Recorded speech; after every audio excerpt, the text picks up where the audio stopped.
नमस्कार, मैं हूं हरिशंकर व्यास। सेंट्रल हॉल में आपका स्वागत है। भारत की राजनीति आज जिस मुकाम पर है, यदि नरेंद्र मोदी आज प्रधानमंत्री है, यदि भारत आज भगवा रंग में रंगा हुआ है, तो इस कल्पनातीत हकीकत की वजह 25 सितंबर 1990 की एक घटना है। उस घटना का नाम है लाल कृष्ण आडवाणी की रथ यात्रा। ठीक 25 साल पहले 25 सितंबर 1990 को सोमनाथ से लाल कृष्ण आडवाणी की अयोध्या के लिए रथ यात्रा शुरू हुई थी। उससे पहले भाजपा ने हिमाचल प्रदेश में पालमपुर की बैठक में अयोध्या मंदिर का प्रस्ताव बनाया था। आडवाणी उसके प्रस्तावक थे, वे ही रथ यात्री बने।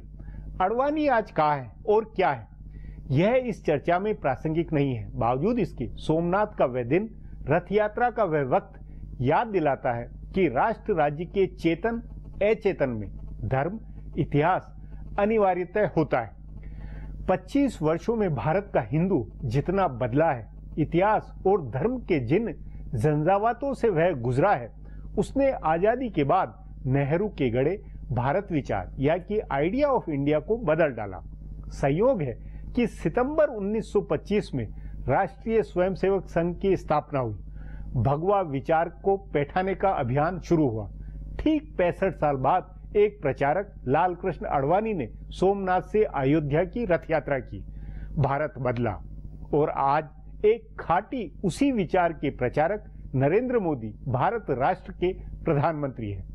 125 साल पहले 1990 में गर्व से कहो हिंदू के नारे की शुरुआत पर आज विचार बना है और चर्चा है।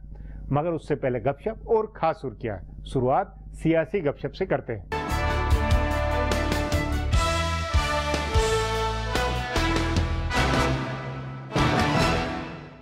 भारतीय जनता पार्टी वजीर आजम नरेंद्र मोदी के अमेरिका सफर का बिहार में तशहीर करेगी। वजीर आजम ने इसका भी ध्यान रखकर ही अमेरिका में तकरीर की थी। उन्होंने सेंट जोस के सैप सेंटर में 18,500 गैर मुकीम हिंदुस्तानियों के दरमियान बदनवानी का मसला उठाया और बिलवास्ता तौर पर कांग्रेस को तनकीद का निशाना बनाया। साथ ही अपनी हुकूमत की हुसूलियाबी का तस्करा किया। इस पर लोगों ने तालियां खूब बजाई। बीजेपी जराये का कहना है कि मोदी की ये तकरीर बिहार में तशहीर के दौरान इस्तेमाल की जाएगी। गुज़िश्ता साल वजीर आजम अमेरिका गए थे तो उन्होंने न्यूयॉर्क के मेडिसन स्क्वायर गार्डन में ऐसी ही तकरीर की थी। बीजेपी ने उस तकरीर का इस्तेमाल महाराष्ट्र के इंतखाबी तशहीर में किया था। इस बार वजीर आजम फेसबुक के दफ्तर में मार्क जुकरबर्ग से बातचीत करते हुए जज्बाती हुए और अपने अहले खाना की गरीबी का तस्करा किया। उन्होंने कहा कि उनकी माँ दूसरों के घरों में काम करती थी और बर्तन मांजती थी। अपने खानदान की गरीबी का ये जिक्र बिहार में बीजेपी के बहुत काम आ सकता है।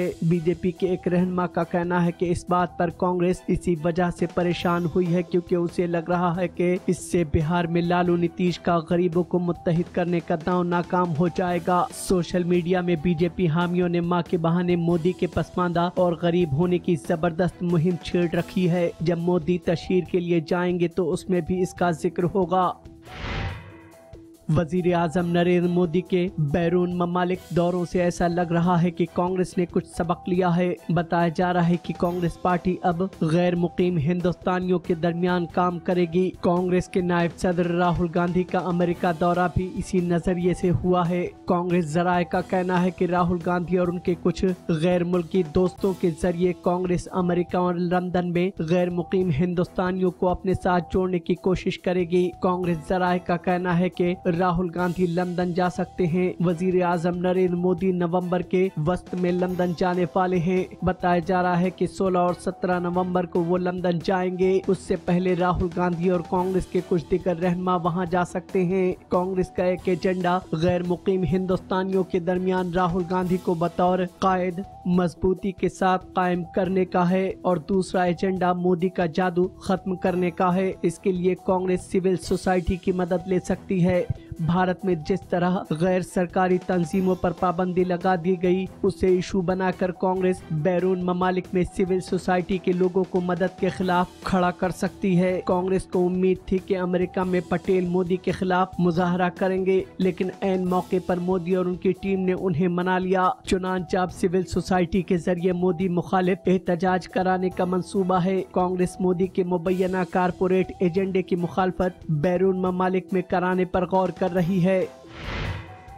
भारतीय जनता पार्टी का ये खदशा सही लग रहा है कि बिहार में महागठबंधन की दोनों बड़ी सियासी जमातें आरजेडी और जेडीयू नहीं चाहते हैं कि राहुल गांधी बिहार में तशहीर करें। मुमकिन लालू प्रसाद यादव की नाराजगी को देखते हुए कांग्रेस ने राहुल की रैलियां कम करने का फैसला किया है। अक्टूबर के महीने में उनकी सिर्फ 4 रैलियों का मंसूबा बना है। वो 3 बार बिहार के दौरे पर जाएंगे और 4 रैलियों को खिताब करेंगे। इसके बरक्स कांग्रेस सरबराह सोनिया गांधी बिहार में 9 इंतखाबी रैलियों को खिताब करेंगे। लालू प्रसाद और नीतीश कुमार को सोनिया गांधी के साथ स्टेज शेयर करने में कोई दिक्कत नहीं है, लेकिन राहुल गांधी के साथ स्टेज शेयर करने से दोनों हिचकिचा रहे हैं। राहुल की रामनगर रैली में दोनों रहनुमा नहीं गए, लेकिन महागठबंधन के रहनुमा मुश्तरका रैली की जरूरत को समझ रहे हैं, इसलिए सोनिया गांधी की ज्यादा रैलियां रखवाई गई हैं। कहा जा रहा है कि सोनिया गांधी की 3 या 4 रैलियों में दोनों रहनुमा शरीक हो सकते हैं। लाहे अमल के तौर पर महागठबंधन के लिए अहम इलाकों की रैलियों में 3 पार्टियों के आला रहनुमा शामिल होकर इत्तेहाद का पैगाम देंगे। इसके बरक्स राहुल की रैलियां अकेले होंगी। आरजेडी और जेडीयू के दूसरी कतार के रहनुमा उनकी रैलियों में शिरकत करेंगे और महागठबंधन के उम्मीदवार स्टेज शेयर कर सकते हैं। कांग्रेस को भी यह हिकमत अमली दुरुस्त इसलिए लग रही है क्योंकि अकेले रैली करने पर सारी तवज्जो राहुल गांधी के ऊपर रहेगी। अब आज की सुर्खियां ये लीक से कुछ हटकर है और इनसे देश की दशा दिशा को बूझ सकेंगे।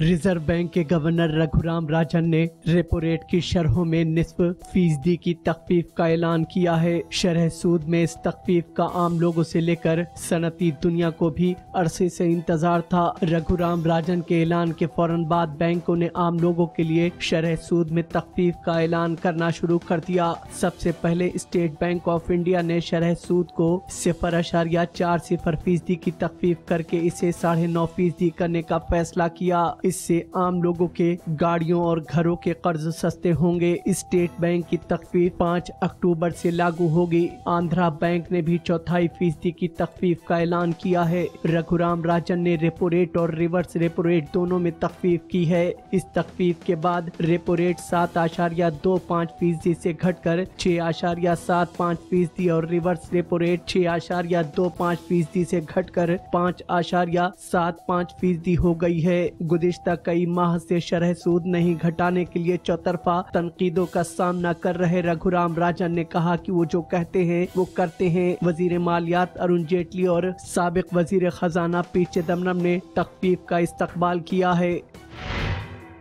अमेरिकी सदर बराक ओबामा ने इस बात से इत्तफाक जाहिर किया है कि कश्मीर का मसला भारत और पाकिस्तान का दोतरफा मसला है और इन दोनों ममालिक को ही इसे मिलकर हल करना है। वजारत खारजा के तर्जुमान विकास स्वरूप ने बताया कि न्यूयॉर्क में वजीर आजम नरेंद्र मोदी के साथ दोतरफा मुज़ाकरात के दौरान पाकिस्तान और कश्मीर का मसला उठा था और उसी दौरान ओबामा ने इस पर इत्तफाक का इजहार किया कि कश्मीर का मसला दोतरफा मसला है और दोनों मुल्क मिलकर इसे सुलझाएंगे तो लोगों को खुशी होगी। स्वरूप ने फ्रांस के सदर फ्रांसवा ओलांदो और ब्रिटेन के वजीर आजम डेविड कैमरन से हुई मुलाकात की तफसीलात भी दी। उन्होंने बताया कि न्यूयॉर्क में हुई 3 मुलाकातों में दहशतगर्दी का मसला भी उठा और इस हवाले से पाकिस्तान पर भी तबादला ख्याल हुआ। उन्होंने बताया कि बातचीत में आमतौर पर ये गौर किया गया था कि दहशतगर्दी से लड़ना है तो तमाम ममालिक को एक साथ आना होगा।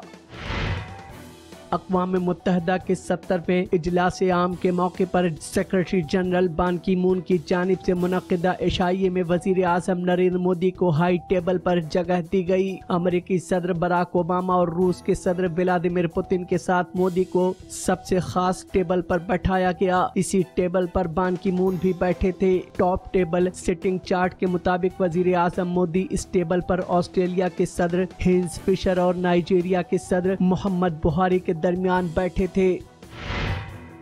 बीजेपी की हलीफ शिवसेना ने कांग्रेस के 4 बड़े लीडरों की तारीफ की है। गैर मुल्की सरमायाकारों को मदऊ करने के वजीर आजम नरेंद्र मोदी की कोशिशों को ज्यादा तवज्जो न देते हुए शिवसेना ने कहा है कि भारत की मईशत को सिमत देने में पीवी नरसिम्हा राव और मनमोहन सिंह के ताउन को कभी नहीं भुलाया जा सकता है। शिवसेना के अखबार सामना में लिखा गया है कि इन लीडरान ने मुल्क की मईशत को उस वक्त सिमत दी थी जब इसकी हालत बहुत खराब थी। शिवसेना के अखबार में यह भी कहा गया है कि इंदिरा गांधी के जमाने में ज़राअत और मवासलात के तरक्की की नींव रखी गई थी, जिसे उनके बेटे राजीव गांधी ने आगे बढ़ाया। इनमें कंप्यूटर का दौर लाने के लिए राजीव गांधी की तारीफ की गई। शिवसेना की ये तारीफ इसलिए अहम है क्योंकि बीजेपी और वजीर आजम नरेंद्र मोदी लगातार कहते रहे हैं कि गुज़श्ता 60 साल में कोई काम नहीं हुआ है। शिवसेना ने एक तरह से वजीर आजम मोदी पर तंज करते हुए ये भी लिखा है कि इंदिरा गांधी और राजीव गांधी बगैर फेसबुक और ट्विटर के भी मकबूल लीडर थे। फिलहाल अब एक ब्रेक है, फिर खुलासा होगा।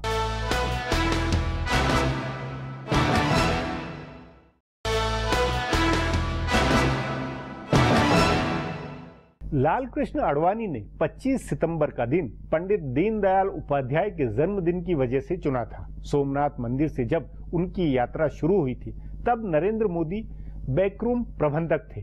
कोई 10,000 किलोमीटर की दूरी तय कर आडवाणी को 30 अक्टूबर को अयोध्या पहुंचना था।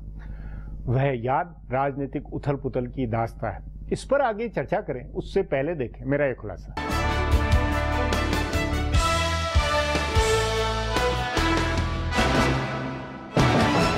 लाल कृष्ण आडवाणी के सोमनाथ से अयोध्या दौरा एक बार फिर मौजूए बहस है। इसके कई असबाब है। पहला सबब इस रथ यात्रा के 25 साल पूरा होने का मौका है। दूसरा सबब बिहार का इलेक्शन है। लालू प्रसाद अपनी रैलियों में याद दिला रहे हैं कि आडवाणी का रथ उन्होंने रोका था। लालू का दावा है कि जब कोई रास्ता मुल्क में नहीं सूझ रहा था तब उन्होंने हिम्मत का मुजाहरा किया था और बिहार के समस्तीपुर में आडवाणी का रथ रोक दिया था।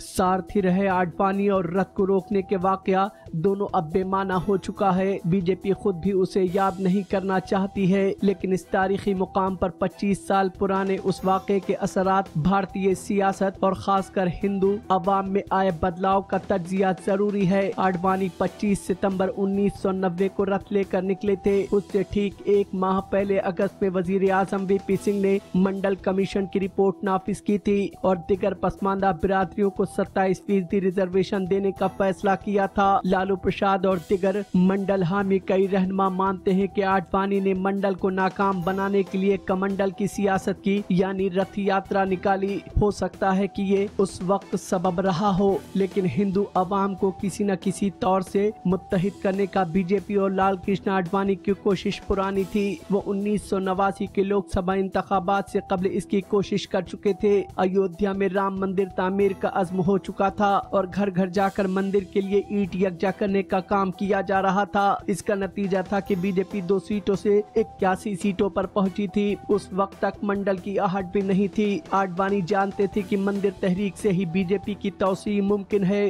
तभी कहा जा सकता है कि मंडल नहीं भी आता तो कमंडल की सियासत होनी थी। आज वो सियासत अपने उरूज पर है। नरेंद्र मोदी उस सियासत की पैदावार है। संघ के सबसे मजबूत स्वयं सेवक और हिंदू हृदय सम्राट के तौर पर आडवाणी ने जो जगह हिंदुओं के दिलो दिमाग में पैदा की थी, उस जगह पर अब मोदी की तस्वीर आ गई है। इसका सबब यह है कि गुज़िश्ता 25 साल में हिंदू अवाम जितना बदला है उतना आडवाणी अपने आप को नहीं बदल सके।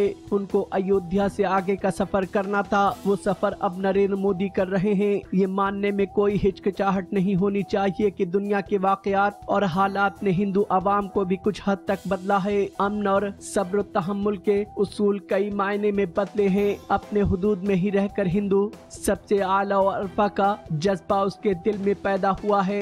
दुनिया में शिद्दत पसंदाना वाकयात के बढ़ने और जदीद तकनीक के जरिए दुनिया के एक गांव में बदलने के वाक़े ने हिंदू अवाम को मुश्तइल किया है। नरेंद्र मोदी इसके अलामती शख्स बन सकते हैं। हालांकि इस बुनियाद पर यह नहीं कहा जा सकता है कि हिंदू शिद्दत पसंद हो गया है, लेकिन ये सही है कि उसके मजहबी हो जाने का रुझान बढ़ा है। मरकज की नरेंद्र मोदी हुकूमत किसी न किसी तौर से इसे फरोग फरोग दे रही है। मैकियावेली का कहना था कि मजहबी अवाम पर हुकूमत करना आसान होता है, चुनांचा अयोध्या से आगे का सफर मुल्क के अक्सरियती आबादी के अंदर मजहबियत को बढ़ाने की हो सकती है। अब एक ब्रेक है, उसके बाद भारत के भगवाई होने की समकालीन दास्ता पर चर्चा करेंगे।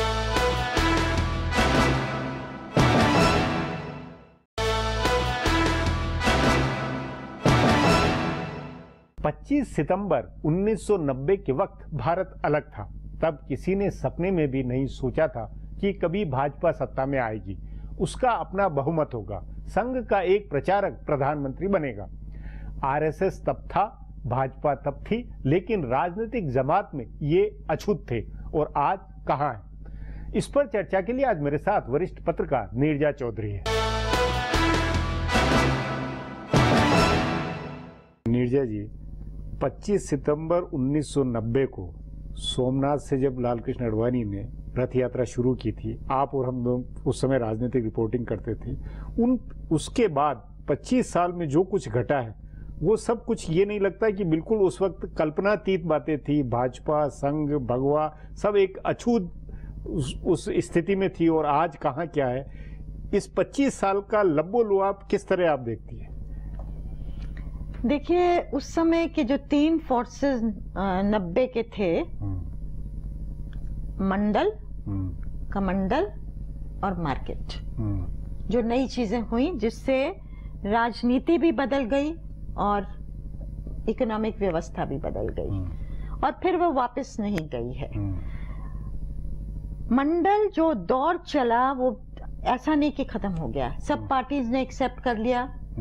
नरसिम्हा राव की सरकार जब आई, कोर्ट ने उसको इंडोर्स कर दिया और जगह भी लागू हुआ जो हमने देखा। और कहीं ना कहीं आज की राजनीति बिहार की मंडलाइजेशन पर ही निर्भर करेगी। नहीं, वो सारी बात ठीक है। ये राजनीतिक नुस्खे हैं नीरजा जी, ये राजनीतिक नुस्खों के हिसाब से, लेकिन विचारधारा के नाते 25 साल पहले लेफ्ट था, समाजवाद था, विचारधारा के नाते एक संस्था आरएसएस, भगवा, जो वो विचारधारा के नाते इसका प्रतिष्ठित होना या बनना आज इस मुकाम अपने आप में अनहोनी बात नहीं है। बिल्कुल है, अनहोनी बात है। वहां से लेके और कहाँ 282 तक लाना, एकदम जंप लाना, और फिर उसके साथ विचारधारा के प्रचारक का मुख्यमंत्री, प्रधानमंत्री बनना, ये भी अपने आप में बिल्कुल वो एकदम, जो लोग कहते हैं, जो समझ में नहीं आ रहा है, जो भाजपा के लोग ही कहते हैं, असली पैराडाइम शिफ्ट ये हुआ है। और पैराडाइम शिफ्ट ये ही नहीं कि प्रचारक का बनना, क्योंकि अटल बिहारी वाजपेयी को भी प्रचारक वो मूल तो थे ही, लेकिन अलग तरह के से। यहाँ तो चीफ मिनिस्टर्स भी बन गए हैं, लेकिन आरएसएस का हर इश्यू पे खुल के बोलना, ओपनली आना। पहले कहते थे कल्चरल संस्था है, दरवाजों के पीछे था, जो भी होता था विचार विमर्श भाजपा के लोगों के साथ, अब तो बहुत ओपनली हो गया। तो असली पैराडाइम शिफ्ट है वही। और उसमें अगर एक आगे ले जाया जाए तो नेहरू के आइडिया ऑफ इंडिया का एक तरह से आज बिल्कुल अलग, बिल्कुल अप्रासंगिक बनना, ये भी एक हकीकत है उसी की बदौलत। उस तरफ ले जा रहे हैं। नेहरू का एक प्रतीक है जिसके ऊपर आज अटैक हो रहा है, चाहे नेहरू मेमोरियल पे दीनदयाल उपाध्याय की वो करना, या फिर जहां जब प्रधानमंत्री बोलते हैं कि अब इतने लोगों के जन्मदिन आने वाले हैं, सारे गिना दिए, गांधी का आने वाला, जेपी का 11 अक्टूबर को, सरदार पटेल का 31 को, दीनदयाल उपाध्याय का पहले, नेहरू तक नहीं गए। नेहरू खासकर छोड़ दिया। वो एक पूरा वो एक वैचारिक टर्निंग पॉइंट था वो। तो नेहरूवियन आइडियोलॉजी जो डोमिनेट करती रही है, उससे अलग हटके और आज हर जगह, हर प्रदेश में, हर मतलब बिहार जैसे बिहार में भी बिल्कुल उसको बैठाने की कोशिश है। बिल्कुल एकदम जबरदस्त कोशिश है। इसकी वजह में फिर मैं एक अगला आगे के सवाल में कि क्या ये नहीं लगता है कि कोई भी राष्ट्र राज्य जो नेशन है उसमें धर्म और इतिहास अपना एक रिलेवेंट कहीं न कहीं पा लेता है और वो फिर राजनीति को प्रभावित करता है? देखिए, जब लालकृष्ण आडवाणी ने रथ यात्रा की थी तो उनकी किताब में ये उन्होंने जिक्र किया था और कहा भी उन्होंने कई बार कि नेशनलिज्म को रिलीजियस इडियम के थ्रू आगे बढ़ाना वो उस समय की देन थी। वो वाजिब समझते थे कि क्यों कितना धार्मिक देश है ये, और वो जिक्र किया उन्होंने इसका कि किस तरह से रथ के सामने आके लोग पूजा करके चले जाते थे कि मंदिर बनेगा, राम का रथ है। तो वो कहते थे कि मुझे लगता था मैं तो सिर्फ सारथी हूँ। मतलब विकास, नरेंद्र मोदी विकास और ये तमाम बातें करें, लेकिन गुजरात हो या ये हो, उनके नीचे के जो है, भले दीनदयाल उपाध्याय हो या योग हो, वो सब एक, तो वो नेशनलिज्म का जो कॉन्सेप्ट है उसको प्रोत्साहित करना, बढ़ावा देना डेवलपमेंट को एक की भाषा के तहत। तो ये जो चेंज है सिर्फ वो देख रहे हैं, पर वो डेवलपमेंट जो नेशनलिज्म की जो भाषा है, जो आइडियोलॉजी है, वो तो वही है ना जिसको वो आगे कर रहे हैं। लेकिन 25 साल में एक यात्रा से इतना इम्पैक्ट हो गया, इस मुकाम पे आ गया, ये तो अपने आप में बहुत ही अकल्पनीय, सोची बात थी। बिल्कुल। और उसमें फिर लाल कृष्ण आडवाणी की भूमिका और उनकी स्थिति पर आप क्या कहेंगे? देखिए, लाल कृष्ण आडवाणी ने मतलब सही मायने में वो आर्किटेक्ट हैं बीजेपी के। अटल बिहारी वाजपेयी ने एक एक्सेप्टेबल चेहरा दिया, लेकिन पार्टी को क्रिएट करने में और इस विचारधारा को इस मुकाम पर पहुंचाने में, जो कि कहते हैं ना, आप क्रिटिकल पॉइंट पे आ गए तो आप फर्दर लीप लेंगे। आप क्रिटिकल, जैसे कहते हैं ना, 20% के नीचे एक पार्टी की पॉपुलैरिटी चली जाए तो फिर वो नीचे ही जाने वाली है, ऊपर आए तो फिर आप छलांगे मार सकते हैं। तो वो क्रिटिकल लीप जो दिया और जो उस समय उन्होंने दिशा दी पार्टी को और बिल्ड किया ऑर्गेनाइजेशनली, उसका तो श्रेय उनको जाता ही है। तय माना जाए कि जो 25 सितंबर 1990 में जो यात्रा निकली थी, वही का अंत परिणाम आज की जो पूरा देश का जो बदला हुआ स्वरूप है। बिल्कुल, उसकी एक कंटिन्यूटी है, क्योंकि अगर वहां तक नहीं पहुंची होती बीजेपी, बतौर लाल कृष्ण आडवाणी ने सारथी के कहां से कहां संघ को इनको पहुंचाया, ये कह सकते हैं। बिल्कुल बिल्कुल, उसमें उनका बहुत अहम भूमिका रही है, उसके बिना ये संभव नहीं होता। जी नीरजा जी, बातचीत को यहीं समाप्त करेंगे। प्रोग्राम में आने के लिए बहुत बहुत धन्यवाद। हमारा प्रोग्राम अब यहीं खत्म होता है। आग्रह है कि प्रोग्राम पर अपनी राय hsvyas@nayaindia.com पर ईमेल करके बताएं या hsvyas@twitter पर जाहिर करें। सो कल फिर मिलेंगे इसी चैनल पर इसी समय।